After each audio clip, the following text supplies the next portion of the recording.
A terrifying ordeal for one Sullivan County woman and her best friend after she claims her husband threatened them both at gunpoint.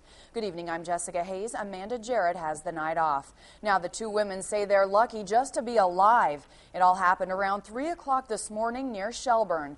News 10's Louisa Muller joins us in the studio with the complete story. After a night out, Natasha Jones and her two kids were staying over at the camper trailer of her friend Crystal Anglea and her husband Daniel. The women say Daniel had been drinking, and when Crystal tried to get him to go to bed, their nightmare began. I held my 9-year-old all night and kissed them both and told them I loved them. And that I was happy that they were still here. I'm sorry. Crystal Anglea and Natasha Jones are still visibly shaken. They say it all started when this man, Daniel Anglea, turned violent. I woke up to a sound of a gunshot, and I tried to get up, and he pointed a gun at me and told me to lay back down or else he was going to kill me. And then he points it to me and tells me if I leave him, he's going to kill me. Crystal says she talked Daniel into letting Natasha and her kids go home. But after Crystal tried to leave with her friend, Daniel shot the hood of the car, the bullet nearly striking one of the children in the back seat. And I had to leave her behind, which I didn't want to do that either.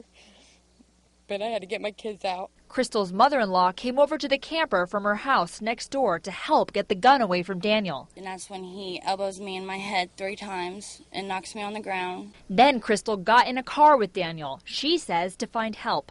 She drove them away from the scene, trying to escape multiple times, but was forced back into the car by her husband.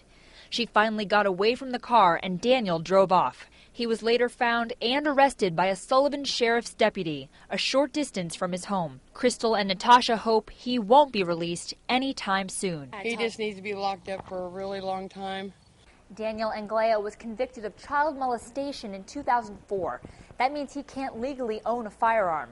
He's being held at the Sullivan County Jail on charges of possession of a firearm by a dangerous felon, criminal confinement, and criminal recklessness with a firearm, among other charges.